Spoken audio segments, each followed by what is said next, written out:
You found Michigan's retirement coach, Mike Douglas. Gold and silver have been all over the place, including the headlines, and I don't really know why. So we're going to talk about it. This is Michigan's retirement coach, certified financial planner, Mike Douglas. I'm Heather Branch, here to ask Mike about some of the things you're seeing in the headlines, news, publications, wherever you consume your financial information. Well, we're glad to have you here with us on our YouTube channel, on our podcast, to get Mike's opinion on some of these things. Hopefully it's not so much opinion. It's more about breaking down all the opinions that we're surrounded by, get some clarity. Let's talk about it. MichigansRetirementCoach.com is where you can go to connect to Mike and his team. We also have links posted in the show notes.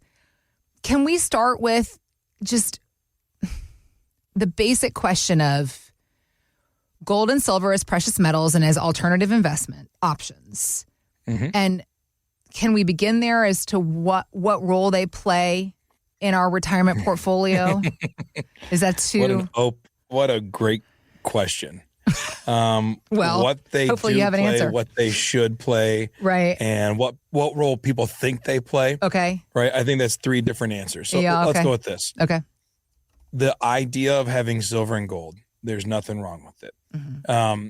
It's a physical, tangible, highly valuable metal. Now, you can make a case that people say, why is it so valuable? Because humans chose to put value on that. Mm-hmm. However, all that aside, we're not going back thousands of years to say, is gold valuable or not? The fact is, it's a physical, tangible thing in a digital world. And for a lot of people, it brings some comfort. It's not a bad hedge to have, whether you're going to use it as just an investment, as a long-term legacy thing. There's a lot of things you can do with it. And there's just something cool about like physical gold, having a bar of gold. But at the same time, I just think we have to be aware of what it is and what it isn't. Yeah. And we get people who come in with all wide-ranging beliefs, and I get it. And really is, what is gold to you? Some people want it as their apocalyptic protection plan. And I'm going to buy this gold and silver, and that way, if it comes down to it, because I think they say, what are we at any given time? We're less than, there's a stat about food supply, like it's not even 3 weeks. We're like, oh no, like the average person is like 7 days from completely having no food because we don't have enough food stored. Right. And I especially with our kids, I feel like that's so true. We'll buy a $500 Instacart order. 4 and then children, 4 days 3 later, boys. How old are your boys? 15, 13 and 11? 11. Yeah. Woof. And so I believe it because we spent all this money on groceries, and about 4 or 5 days later, I'm like, where's all our food go? Yep. But people use it for an apocalyptic hedge. And then they say, well, if everything goes crazy and the dollar collapses and the stock market collapses, we'll have physical gold, which I agree. You're going to have to figure out a way to get Kroger to take it when you go buy your groceries. Right. Or the gas station. But if you're down there shaving it off, you can do what you got to do. A lot of clients like to have it as a dollar alternative in their portfolios, whether they're buying like GLD or SLV, or, they're buying into gold funds or ETF funds. And they like that because they say, well, gosh, if the dollar's unstable, then I can invest in that. And it's almost like a bond alternative too, where it can go up. And it's had an incredible year. It outperformed the stock market by a lot in the last year. Okay. And then there's the role of, should it be in my IRAs or my Roth? And people have these, depositories that will hold on to it for you. But at the end of the day, what should it play and why is it going so crazy? So the reason it's going so crazy right now is because gold and silver are really good places to go during, see if any of this sounds familiar. Hyperinflation, political uncertainty, wars, when in seasons of war. None of that's happening. No idea what you're talking about. And then so those are 3 big ones, right? Yeah. All those 3 things are going on at one time. Yeah. Great time to go into gold and silver. But typically it would go into a growth pattern, but not a 50% in 1 year growth pattern. Okay. Another interesting thing about gold and silver is there's typically even though we don't know the total number, there is deemed a limited supply, right? Because there's only so much of it on this earth. You can't print more gold. You have to go find it and harvest it, right? Yep. And so there's a limited supply.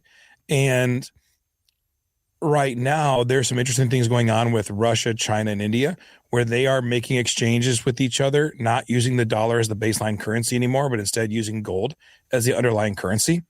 And this is the first time in, I think it's 50 years, that the US dollar has not been used as the exchange rate between those countries.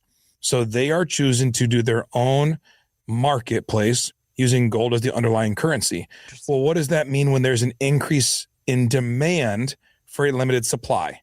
It means that they become more valuable. Now, China, Russia, and India, and I think Iran's also in that mix, but they are trying to do exchanges, not using dollar or oil as the underlying currency, but gold and silver, or mostly gold. But as a result, you're starting to see, well, they need all this gold as part of their underlying exchange.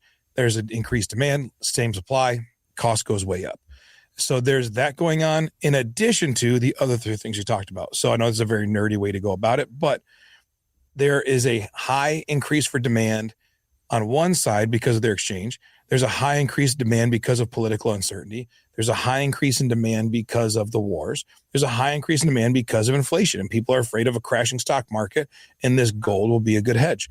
So there's 4 really good reasons to believe that gold has not peaked yet and silver hasn't peaked yet. But at the same time, I think it's not a bad time to maybe pull some of the chips off the table. Okay. I don't think the run's over. Okay. I think that there's more run to, I mean, as of today, we're in February of 2026 now. I think there's more run to go because the uncertainty's not gone and the exchanges going on are still a new, birthing thing over there on the other side of the world. Yeah. So I think there's more opportunity for growth in those markets. I still think they are a 10 to 20% play in your portfolio. We used to always say precious metals shouldn't be more than 10% of your retirement plan. Right now, if you're trading in digital, like in SLV or GLD or funds that track with gold and silver, I could see a case being made for having up to 20% of your portfolio in it, but you're going to let it run up and then be okay with selling out of it as it hits certain peak points and taking winnings off the table, just like you would with NVIDIA or Apple or Amazon. Okay. So I know that's a lot of information in a really short time. But it all sounds very complicated also. I think where a lot of people, the concern comes up. It's just complicated. And right. People don't necessarily understand trading gold and silver the same way they understand the trade of stocks. And I think that that's where we get confused.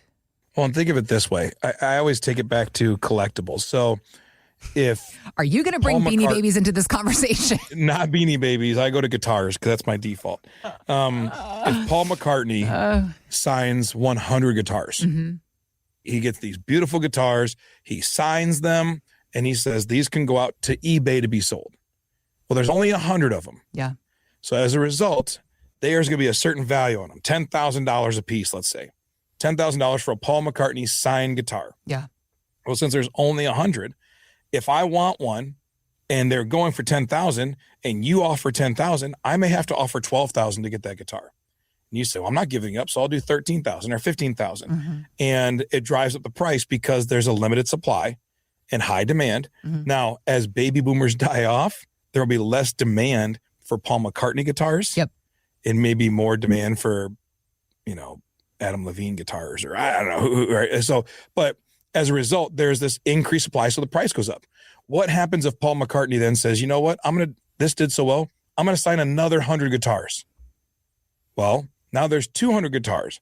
I don't have to fight as hard to get it. I can pay a little less because there's more opportunity for me to get them. So the value of the guitars goes down, not because Paul McCartney's any less cool, but just because there's more of them available, so I don't have to fight as hard to get them. Right. That's what's happening a lot with the US dollar right now. We have printed more money as a country in the last 5 years than in the entire history of our country. In the last 5 years, we've printed more new dollars, put more new dollars into circulation than the entire history of our country. Wow. So what does that naturally mean for the value of our dollar?